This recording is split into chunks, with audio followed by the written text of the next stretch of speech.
들어가요 말아요 근데? 그러니까 이게 돈 버는 법에 대한 얘기를 뭐 김효진 위원님도 좀 해주셨으면 좋겠는데 매주 말씀드리고 매번 말씀드리는데 돈을 한 번에 벌 수는 없어요. 네. 그리고 이 돈이 쌓여야 되는 건데 이게 오늘 벌어갖고 뭐 왕창 벌어서 한 번에 대박 내겠다 그러면은 뭐 그렇게 되면 좋죠.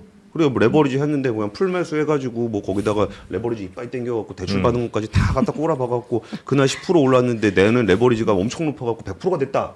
그래갖고 내 친구 1년 동안 했던 거 내가 한 번에 따라잡다.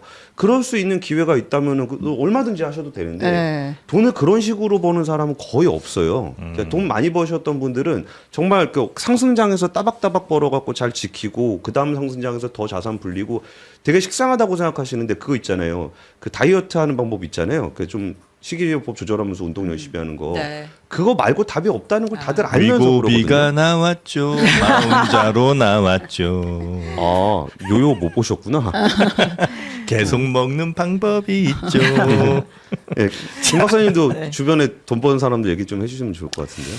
일단 저 비슷한 질문을 되게 많이 받아요. 네. 지금이라도 사야 되냐. 그리고 특히 또 하이닉스 이렇게 꼭 집어가지고 많이 물어보시는데 저는 사실은 솔직하게는 이렇게 얘기 드려요. 마지막까지 하이닉스가 저는 가장 수익률 좋을 거라고 생각해요. 또 기회가 있으면 좀 길게 이야기 드릴 텐데 마지막으로 갈수록 대장주에 집중되는 거는 이건 심리학이거든요. 지금 제가 만약에 100만 원을 월급이면 100만 원 이미 넣었죠. 네. 그다음에 마통 요즘 많이 뚫는다면 마통 네. 뚫었죠. 여기서 간이 더 크다면 집 파는 거죠. 월세 돌리는 거죠. 그렇게 해서 돌리는데 이 돈이 화수분일 수는 없잖아요. 네.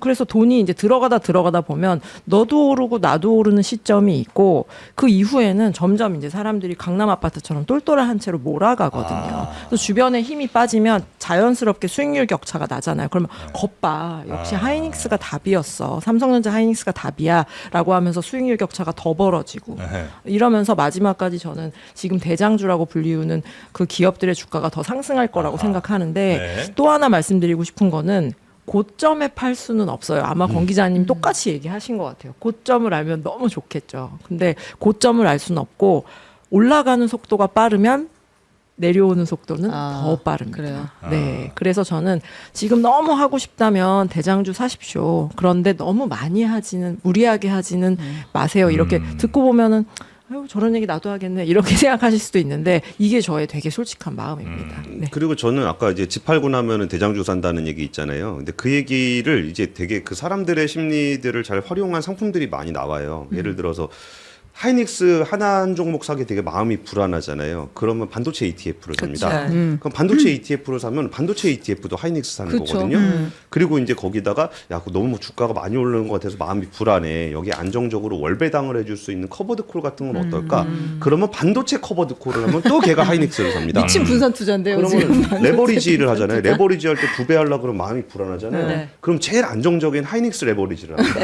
그럼 그 돈도 하이닉스로 들어가요. 비싸잖아. 그러니까 하이닉스 주가가 계속적으로 가는 부분이 그러니까 원래 그거 있잖아요. 그러니까 삼성증권에서 삼성전자 사고 SK증권에서 SK 하이닉스 사는 사람들이 많아지면은 결국은 또 대장주가 가기 때문에 대장주가 가는 거고 그 얘기도 있습니다. 그러면 이게 대장주 너무 많이 간 것 같은데 네. 그 다음 주도주는 없습니까? 라는 얘기도 많이 하는데 만약에 지금 우리나라 시장에서 반도체가 부러지면 주도주라는 건 의미가 없습니다. 맞죠. 네, 네, 다 같이 맞아요. 부러지는 거기 때문에 반도체를 가져가는 거는 거의 기본적인 얘기인 거고 여기서 마음이 불안하거나 아니면 좀 다른 것들에 대해서 해지를 하고 싶으면 다른 업종들 좋은 업종들 많이 있긴 네. 있거든요. 근데 지금 전문가들이 얘기할 때 제일 말씀하시기 어려워하는 부분이 여전히 반도체가 제일 싸다는 거예요. 나머지 업종들도 괜찮은 게 있긴 한데 걔네는 실적 나오는 거에 비해서는 주가가 반도체에 비해서는 비싸거든요. 네. 아까 김효진 위원님하고 밖에서 얘기하다 네. 나왔던 건데 그 돈 세다 보면 돈 들어온다고 지금 반도체 쪽에서 이 푸대자루로 이렇게 쓸어갖고 가져가는 거예요. 계속 3시간도 없이. 그 정도로 못 푸죠. 풀 수도 없어요. 하루에 조 단위로 들어오는데 그걸 언제 푸대로 담고 있습니까? 그래갖고 지금도 그 이익 추정치가 좀 주가가 70% 올랐는데 이익 추정치가 90%가 올랐다는 거 아니에요. 그러니까 주가가 아무리 올라도 이익 추정이 더 빨리 올라버리니까 계속 싸지는 거예요. 그러니까 전문가분들도 지금 적극적으로 주식 투자를 권하고 싶어 하지는 않는 마음적인 마음이 있는데 그럼에도 불구하고 데이터는 반도체가 제일 싸다고 나오고 있는 거죠. 네. 근데 이 하이닉스 예. 예? 아닙니다. 근데 저 진짜 지난번에 최 부장님 그 질문 했었잖아요. 50만 원에 샀는데 100만 원이 됐고 120만 원이 되면 지금 또 들어갈 수 있어? 50만 원에 산 기억이 있는데 근데 제가 그때 어차피 오를 건데 왜 못 사요? 이렇게 당당하게 대답을 했는데 190만 원이 되니까 못 사겠어요. 50만 원에 사람 들어간 마음이 정말 그렇다니까요. 승자입니다. 저기. 사람 마음이 안 되네요. 쉽게. 그러니까 마음으로 사면 안 된다는 이야기. 네네. 아니 박사님을 모셔놓고 그러니까요. 자, 그래서 이제 SK 하이닉스, 네. 하이닉스의 더 잘 나갈 것 같습니다. 네. 호재가 계속 쏟아지는데 네. 그 글로벌 빅테크 기업들이 이제 하이닉스에 수십조 원 규모의 또 러브콜을 보내고 있습니다. 그러니까 칩 사줄게 비싸게 사줄게 어차피 안 되잖아요. 없으니까. 그러니까 무슨 얘기를 하냐면 야 니네 공장 필요해? 우리가 져줄게. 장비 필요해? 얼마인데 5천억? 우리가 사줄게. 지금 이런 얘기를 한다는 거예요. 네. 그래서 지금 용인 반도체 클러스터에 이제 짓고 있는 공장에 직접 이제 설비 투자 같은 걸 하겠다 이런 방안을 전달을 했고 왜 그러겠어요. 결국은 이제 장기적으로 칩 계약을 좀 확보를 하려고 이제 이러는 건데 하이닉스에서 뭐 자세한 내용을 밝히진 않았지만 기존의 계약 방식과는 다른 구조적으로 다른 계약 조건들을 검토하고 있다. 이렇게 얘기를 했습니다. 네. 하이닉스가 원래는 이제 이 반도체가 특히 이제 메모리 반도체는 그 사이클이 네. 있는 그런 산업이었잖아요. 네. 근데 그 사이클이 이제 없어졌다고 이야기하시는 분들도 꽤 계십니다. 그거는 맞는 진단이라고 보세요? 앞으로 이렇게 뭐 이거는 수요가 뭐 폭증해서 사이클이 없어졌어요. 뭐 이런 것도 일정 부분 있지만 저희 이제 아파트 지을 때 오늘부터 지으면 한 2년 반에서 3년 있다 사람들이 들어가거든요. 네. 그래서 지금 주택 가격이 이렇게 많이 오른 것도 막 사람들은 집을 사고 싶은데 오늘 짓기 첫 삽을 떠도 3년 있다 들어가니까 사람들이 그 와중에 이제 안달복달하면서 가격이 오르는 거거든요. 반도체 같은 경우에도 통상적으로 2년 사이클이었어요. 오늘 투자 결정을 하면은 공장이 돌아가기 시작하는 거 2년 후이기 때문에 2년 좋았다가 2년 좀 시들했다가 2년 좋았다 이렇게 퐁당퐁당 게임을 해왔었거든요. 네. 근데 최근에 또 한국이 슈퍼을이 됐잖아요.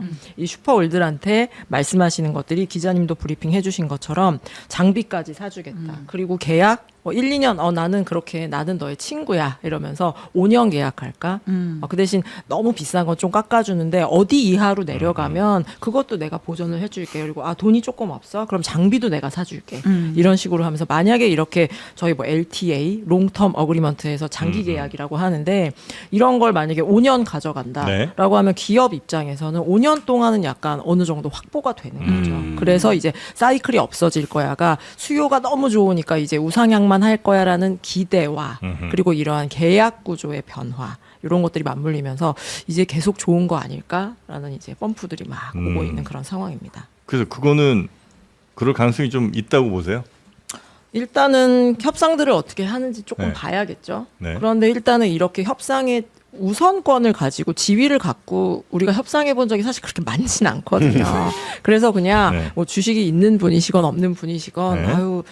원래 슈퍼을은 TSMC나 ASML 이런 회사들 뭐 한 개밖에 없대. 쟤네 장비 살려면은 돈 먼저 선입금하고 3년 기다려야 된대. 야 그런 게 있어? 이런 것만 보다가 우리도 그런 반열에 올라섰다라고 좀 봐주시면 될 것 같고 원래는 우리는 메모리 제조사였잖아요. 네네. 투자가 우리로 하고 주문은 이제 받고요. 근데 또 투자는 막 수십조 단위로 하기 때문에 좋을 것 같아서 주문 줄 거지 확실하지. 그래서 공장을 막 지었는데 업황이 꼬꾸라지면 사실 그 피해를 그 재고를 우리가 다 떠안았어야 됐거든요. 공장이 놀든 말든. 네. 그래서 우리 제조하는 사람 입장들에서는 이거 지금은 좋은데 나중에 안 사가면 어떡하지? 악성 재고 끼면 어떡하지? 라고 생각을 했었는데 지금은 오히려 주문을 주는 사람들이 물건을 못 구할 리스크가 훨씬 크기 때문에 슈퍼을이 됐다라고 이렇게 좀 네. 표현될 수 있을 것 같습니다. 미국 그 반도체 관련 기업들도 가격이 엄청 올랐어요. 그러니까 우리 회사들만 오른 게 아니고 뭐 인텔이니 마이크론이니 저 샌디스크, 시게이트 뭐 이런 데들도 단기에 막 2배, 3배 이렇게 막 많이 올라가지 않았습니까? 예, 주가도 많이 올랐고요. 네. 근데 사실 우리나라 얘기를 하는 게 더 심플한 게 거기는 잔잔바리들이잖아요. 거기 뭐 4등, 뭐 5등, 뭐 이런 데들 차이가 되게 많이 나고요. 그리고 뭐 샌디스크가 뭐 낸드 플래시 만들고 뭐 거기에 뭐 마이크론이 디램 만들고 하면 두 개 합쳐봐야 하이닉스만도 못해요. 모델. 걔는 3등 아니면 4등 뭐 이런 맞습니다. 거고 하이닉스는 2등이니까. 네. 근데 이 계약이 그 공장 줘주는 계약이 어쩌면 일종의 현상 같은 건데요. 공급 부족이 심화가 되면은 공장을 지을 때 오히려 좀 요구를 해요. 이거 제일 비슷한 현상이 옛날에 배터리 산업에서 나타났었잖아요. 배터리를 만들 수 있는 나라는 굉장히 한정적인데 전 세계 모든 자동차 회사들이 이걸 살려다 보니까 그 자동차 회사들이 돈 주고 공장 다 져줬거든요. 그래서 합작 투자를 해가지고 공장을 져주고 했는데 결국은 이제 안 사갔죠. 그래갖고 우리나라 배터리 회사들이 굉장히 힘들어졌던 건데 이 메모리 회사들도 그 내용들을 잘 압니다. 그리고 예전에 그 OLED 사업 같은 경우에도 그 OLED 만들 수 있는 그 국가가 우리나라의 삼성 디스플레이하고 LG 디스플레이 소형 같은 경우에 그거밖에 없으니까 애플에서 돈 주고 다 공장 져주고 했었어요. 근데 그렇게 져주게 되면은 거기 락인 계약들이 맺어지기 때문에 오히려 가격이 올라가는 것에 베팅을 하기가 좀 어려워져요. 그러니까 가격을 안정화시킨다는 측면에서는 장기 계약을 갖는 게 좋은데 위로 더 갈 것 같으면 우리나라 입장에서 굳이 그걸 받아줘야 될 이유는 없습니다. 물론 이제 안정적인 계약을 좀 장기로 끌고 가면서 좀 그 사업을 해보겠다라는 건데 그럼 이게 이 사이클이 어디까지 갈 거냐 여기서 사이클이 끝날 거냐라는 얘기 이 질문은 네. 크게 의미는 없는 질문인 것 같습니다. 그러니까 예전에 제가 한번 설명드린 적은 있었는데 왜 이 사이클이 예상하기가 어려우냐 그랬더니 그때 하이닉스 광로정 사장님하고 밥 먹다가 했던 얘기인데 거기서 그 얘기를 하시더라고요. 그러니까 이게 핸드폰은 처음 나왔을 때 한 60억 명 중에 30억 명 정도 쓴다 그러면 대충 30억 개 정도 나가겠지가 됐는데 지금은 AI가 어디까지 들어갈지를 예상을 할 수가 없어가지고 만드는 사람도 그러니까 이거 AI를 하는 사람도 예상을 못 하겠고 그러면 메모리를 만드는 사람도 못 하겠고 하니까 이걸 공장을 얼마나 증설을 해야 되는지에 대한 감이 전혀 안 온다는 거예요. 그래서 그런 부분들이 좀 있으면 우리가 지금 이제 뭐 에이전틱 AI 정도까지 좀 뭐 클로드 코드나 이런 데서 쓰고 있는데 네. 이거보다 훨씬 더 많이 쓰게 될 거고 이제 클로드 코드 쓰기 시작하는 사람들은 이거를 비용이라기보다는 이제 뭐 투자의 개념으로도 토큰을 많이 쓰게 되거든요.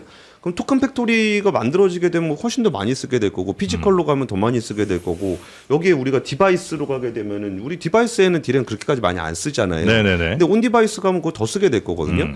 그러니까 저는 오히려 이 메모리의 고점을 예상하는 거는 이제 별 의미가 없다고 생각해요. 무조건 우상향하는 건데 오히려 발목을 잡으면 뭐가 잡을 것 같으냐면은 저는 오히려 대표적으로 미국에서는 전력기기 같은 거 있잖아요. 그거는 캐펙스가 없어요. 증설이 안 돼요. 증설해봐야 속도가 훨씬 느리거든요. 전력기기? 그러니까 전력기기, 뭐 발전소, 네. 뭐 이런 것들은 빨리 늘릴 수가 없거든요. 그러니까 오히려 발목을 잡는다면은 메모리보다 저는 오히려 에너지 쪽에서 발목이 잡힐 가능성이 있기 때문에 메모리 고점을 보기보다는 이제 변수들을 다른 변수로 넓히는 게 나을 것 같다는. 신 기자 뭐 의견입니다. 받아 적지 마세요. 뭐 종목 지금 적는 것 같은데. 전력, 전력, 별표 에너지. 쳤습니다.